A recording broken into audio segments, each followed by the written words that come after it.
Synthetic data. Is it the savior of large language models? Or can it lead to model collapse?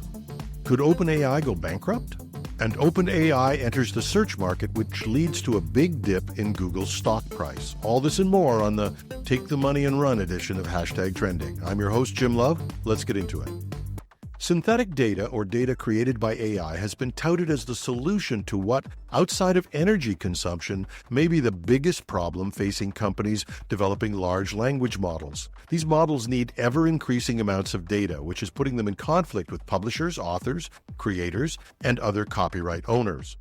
AI models are increasingly relying on synthetic data generated by other AI models to fill the knowledge gaps and overcome these data restrictions.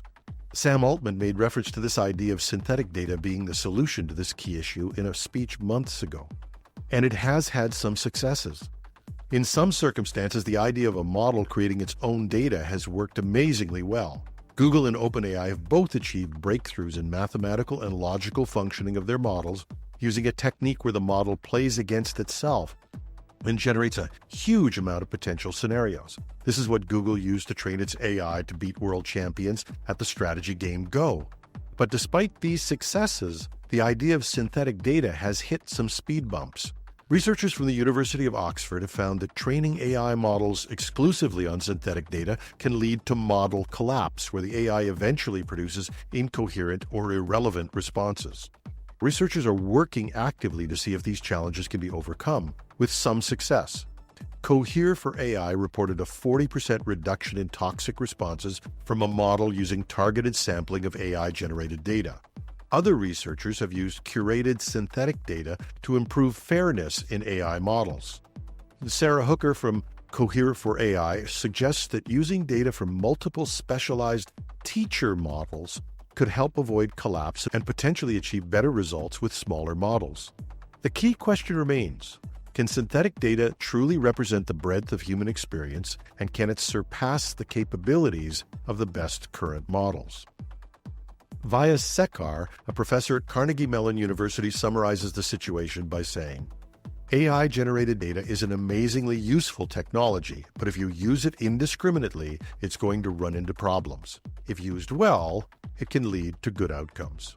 However this plays out, it's a key element in the development of even larger and more intelligent AI foundation models. Watch this space. Could OpenAI go bankrupt? The creator of ChatGPT is reportedly facing significant financial challenges despite its central role in the AI boom. According to a report by The Information, the company could be on the brink of bankruptcy within the next 12 months, with projections of a $5 billion loss in 2024.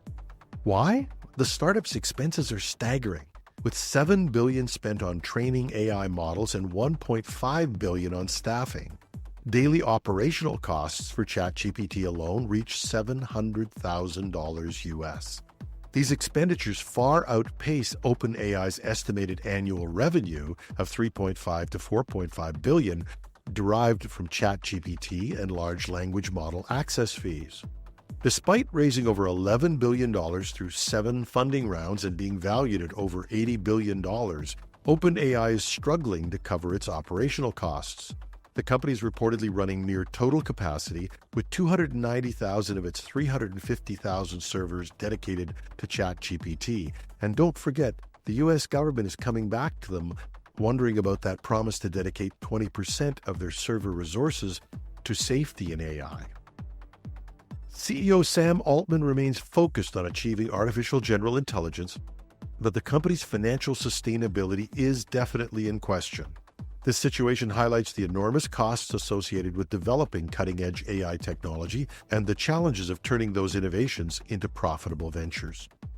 As the AI landscape continues to evolve rapidly, OpenAI's financial struggles raise important questions about the sustainability of current AI development models and the need for new funding strategies in this high-stakes technological race. And speaking of needing revenue, OpenAI is upping the ante in its challenge to Google's search dominance by testing a new feature for ChatGPT, Search. This tool incorporates real-time information into responses, allowing the AI to answer questions with up-to-date data and provide relevant links.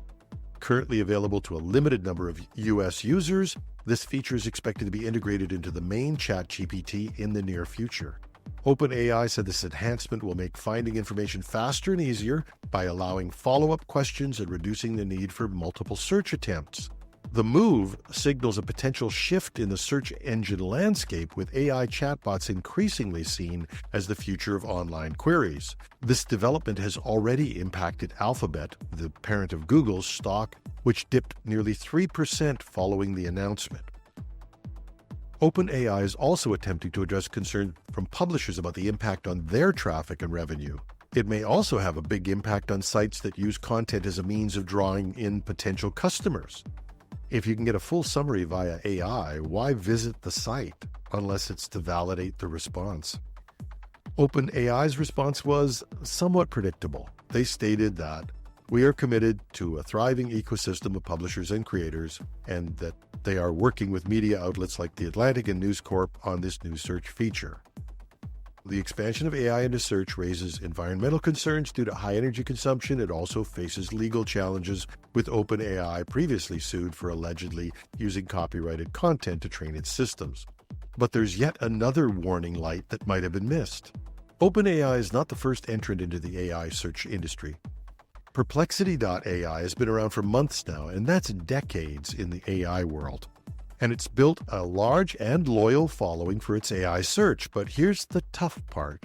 Perplexity AI uses OpenAI and has built its solution on that.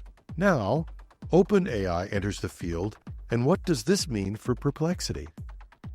This is an extreme example, but it's a warning for companies that are going to build their offerings based on any of the major foundation models. What happens when OpenAI or Google or some other major player decides they want to offer something similar to you? Given the financial issues that OpenAI is reportedly experiencing, their need for revenue could push them to look everywhere. We had a similar experience in another life when we partnered with a large U.S. tech publisher. They decided one day that they didn't need us anymore, and we were too small to fight them. I won't say it was the only thing that killed our business, but it certainly was a big blow. Now, with very few companies dominating the AI foundation models, it'll be interesting to see how well they play with the other kids, especially when times get tough. And that's our show for today. You can find our show notes at the news site technewsday.com or .ca, take your pick.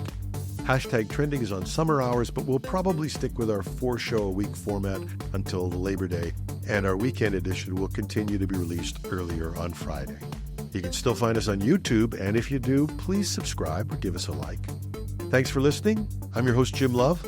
Have a marvelous Monday.